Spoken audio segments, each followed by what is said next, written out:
Hi, my name is Maya Gunawardana. I'm a lecturer in the old unit.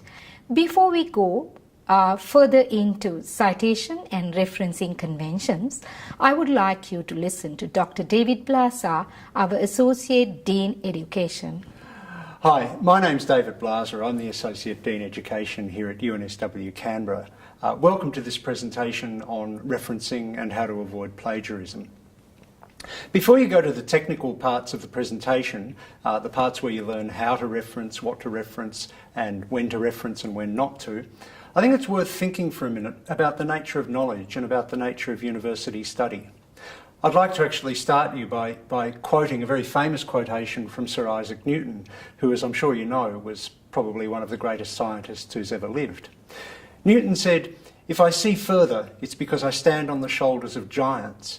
And what he meant by that was that even a great thinker like Newton, who made extraordinary contributions in physics, mechanics, mathematics, optics, even Newton relied completely on the ideas that had gone before him, on thinkers, on scientists who'd thought and worked and experimented before him. And without understanding that work, he couldn't have made the insights that he had. So how does that relate to you as a student at UNSW Canberra? Well, it's like this. You too will have to master the ideas, the tools, the techniques that other people have developed. But when you do that at university level, you're not doing it just so that you can regurgitate that for the lecturer's benefit. What you're doing is you're learning those techniques, mastering those ideas in order to find your own way of thinking about things, developing your own insights. That's fundamentally what university study is all about. It's about independent learning based on mastery of ideas, mastery of techniques and tools.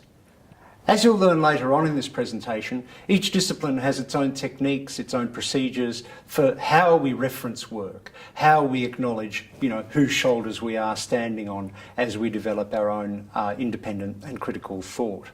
It's important to master all those techniques, and that's why we're giving you this presentation. All those different techniques make sense in the context of the different disciplines. But I'd just like to re-emphasise this.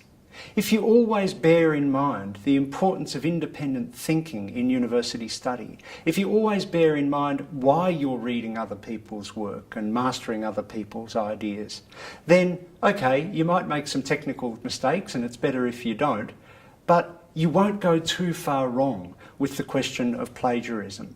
If you start by thinking that this is about my own independent ideas based on my mastery of other people's work, then you'll understand enough to understand when you're plagiarising and when you're not. As you understand, referencing and citations are important skills that you need to develop in academia. Next in this tutorial, I would like to familiarise yourself with citation conventions and also to demystify beliefs about citations and referencing, to introduce academic values and the code of conduct. Okay, let's start with the simple task. There are some statements. Are these statements true or false? First one.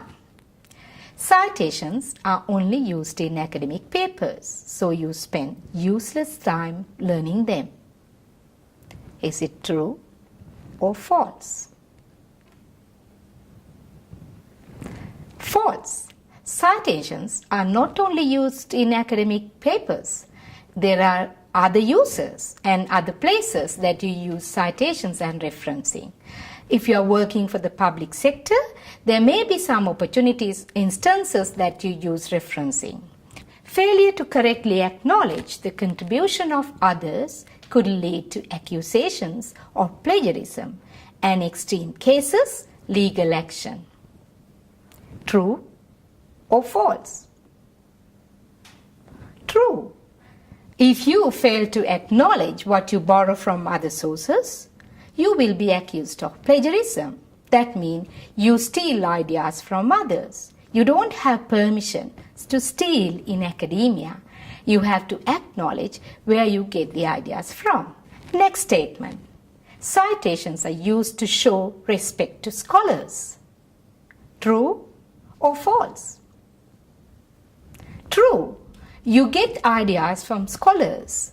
They have worked hard on publishing these facts, information, and statistics. Next one, citations operate as a kind of mutual reward system. Rather than pay authors money for their contributions, writers pay them in citations. True or false? We are talking about intellectual property. You are stealing property from others, so you don't have a system to pay them. You have a system to acknowledge them. So that is why we use citations. Next one, citations are tools of persuasion. You can strengthen your argument using ideas from scholars. True or false? True. In order to strengthen your argument, you can use citation. You can use other scholars' view. So, citations are powerful sources. An essay with no single citation would fail. True or false? True. Many academics would hesitate to give you good marks if you have not used citation. There is no place for your opinion in academic writing. True or false? False. Taking from other sources does not mean that you compile a piece of writing full of citations. This does not mean that you have no place for your opinion. Your opinion can be strengthened. Citations are used to demonstrate familiarity with the field. True? False? True. So when you have citations, you demonstrate that you know the field more. You know who the key authors are. You know what the key concepts are. So it's very important that you demonstrate familiarity in your discipline. Citations are provided to assist the reader to check a fact, statistic, or statement, and to follow up his research in greater detail. True? False? True. So, when you include a fact or statistics, would other people believe you? Maybe not. If you include your citation that this idea is coming from so and so, this will have some meaning, this will have some purpose, and it will provide you some credibility and reliability. There are several acceptable reference styles in universities. True or false? True. Some universities prefer to use some common popular referencing styles. They are the acceptable referencing styles within universities. An essay with several citations gives a good impression to its reader. True or false? True. When you have citations, in text citation in this essay, this demonstrates that you justify your ideas, information, statistics by using ideas from others. Thank you very much. Good luck with your studies at UNSW Canberra.